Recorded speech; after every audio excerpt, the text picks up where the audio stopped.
तो वो मुझे एक भी पकड़ का पूरी मेवात में दिखा दो, हम मान लेंगे नीमरावाला गलत है, इन्होंने ठगी की है। अदरवाइज जिनके पास अगर ऐसा सबूत नहीं है तो आप लोगों को क्या रकात का सवाब मिल रहा है जो आप लोग किसी की बदनामी करने में लगे हुए हो। लास्ट में उन लोगों उसके लिए हमने भी ये काम शुरू कर रखा है। एक बात मैं ये भी कहना चाहूंगा आप चैनल के माध्यम से, अगर प्रशासन गरीब यतीमों के लिए हेल्प करना अगर गुनाह बताती है तो मैं एक बार नहीं 10 बार ये गुनाह करने के लिए तैयार हूं, 10 बार जेल जाने के लिए तैयार हूं। अगर गरीबों के लिए मदद करना अगर गुनाह है, पाप है, तो इसके लिए मैं तैयार हूं, मैं जेल जाने के लिए भी तैयार हूं, मैं इस गुनाह को बार बार करने के लिए तैयार हूं जो गरीब यतीमों के लिए अगर हेल्प करना गुनाह है। राजस्थान के नीमला गांव में एक व्यक्ति स्कीम के तहत गरीब लड़कियों की शादी कराने का कार्य काफी दिनों से कर रहा है।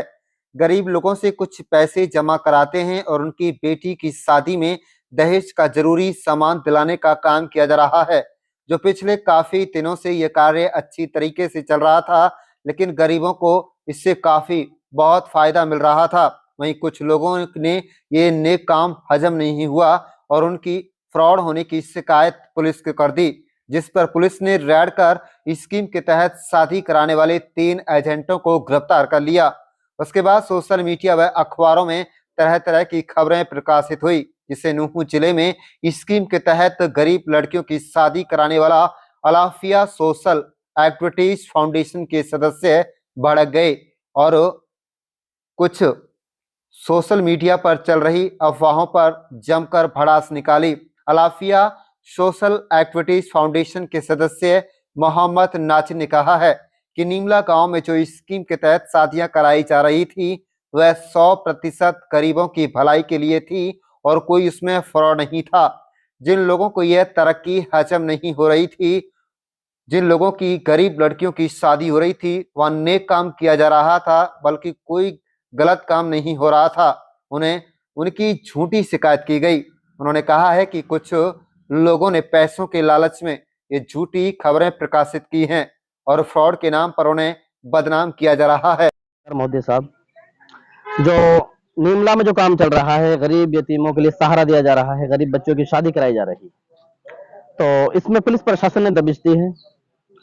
तो मैं तो मानता हूं पुलिस प्रशासन ने जो काम किया है अपने हिसाब से उन्होंने सही किया है और पुलिस प्रशासन इसमें इन्वेस्टिगेशन करेगी। तफ्तीश के बाद में अगर नीमला वाले जो इस कमेटी को चला रहे हैं अगर दोषी पाए जाएंगे उनको सजा दी जाए, अगर वो निर्दोष हैं तो मैं तो कहता हूं तो उनको इज्जत के साथ में रिहा किया जाए। आप भी सहम जनाब, हमें तो लग रहा है कि अभी तक भी उन्होंने ऐसा कोई कदम नहीं उठाया है जो गलत उठाया है।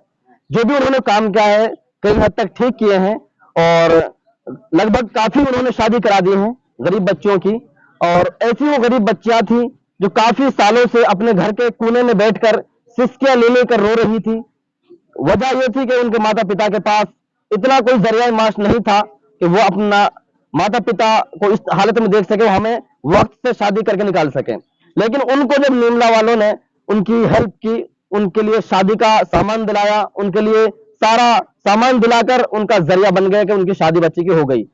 इस चीज को चलते हुए कुछ लोग ऐसे होते हैं कि जो टाइम खिंचाई करते हैं कि ये अच्छा लेवल पे चल रहे हैं, अच्छा काम कर रहे हैं। अक्सर और बेशतर ये देखा जा रहा है, हमारी मेवात ही नहीं अपने पूरे इलाके में यही देखा जा रहा है, अगर कोई अच्छा काम की तरफ चल रहा है, बढ़ रहा है, तो लोग बाग उसकी टांग खींचना शुरू कर देते हैं कि आज हम देख रहे हैं अपने इस माहौल में। तो बहुत से जो अफवाह फैला रहे हैं, तो पुलिस ने अपना काम किया है। मुझे उम्मीद है कि राजस्थान पुलिस 100% इसमें मतलब न्याय करेगी। इन्वेस्टिगेशन करने के बाद में वो रिजल्ट अच्छा लाएगी। अगर दोषी पाए जाएंगे तो उनको सजा दी जाएगी, अगर निर्दोष है उनको छोड़ा जाएगा। नासिर जी काम जनाब, मसला ठीक है जनाब, जो शादी का मामला है इसमें मैं कहना चाहूंगा कि हमें कई हद तक बिल्कुल ठीक लग रहा है। उनका कोई आपसी कोई झगड़ा हुआ था, सुनने में आया है कि उनमें कोई छोटा मोटा कोई झगड़ा हुआ है, उसमें पुलिस प्रशासन को इन्फॉर्मेशन दी गई और पुलिस प्रशासन वहां पे पहुंची है और कुछ और लोगों ने कुछ बढ़ा चढ़ाकर पुलिस प्रशासन ने कुछ कहा है, तो पुलिस प्रशासन को ये बोला कि भाई यहाँ पैसे रखे हैं, यहाँ पे लोगों से ठगी कर रहे हैं, तो पुलिस प्रशासन ने वही दबिश दी है। उसके बाद उन्होंने उन पैसों को अपने कब्जे में लिया है। जो उनका पैसा का जो सिस्टम है, हमने भी कई बार उन लोगों से बातचीत की है, उनका हम काम भी देख रहे हैं। जैसे लोग जो दान करने वाले हमारे इंडिया के अंदर बहुत सारे ऐसे लोग हैं जो जिनके पास में ऊपर वाले ने माल दे रखा है और वो गरीब यतीमों में बांटना चाहते हैं, तो वो लोग थोड़ा थोड़ा करके उनके लिए देते हैं। तो ये सबको इकट्ठा करके गरीब यतीमों के लिए सामान तकसीम करते हैं। तो इस मुझे राजस्थान पुलिस प्रशासन से बड़ी उम्मीदें हैं कि वो न्याय करेगी। इनमें तफसील इन्वेस्टिगेशन के बाद में अच्छा रिजल्ट देगी पुलिस प्रशासन। अगर दोषी पाए जाए कि अगर इन्होंने किसी के साथ ठगी की है तो इनके लिए सजा दी जाए, इनको सलाखों के पीछे भेजना चाहिए। अगर इन्होंने किसी के साथ ठगी नहीं की, इन्होंने कोई गलत काम नहीं किया, तो इनकी छवि को बर्बाद ना करें, इनकी इज्जत पे डाका ना डालें। कृपया करके उनका मान सम्मान बढ़ाएं, क्योंकि ये गरीब यतीमों के लिए सहारा बन के खड़े हैं।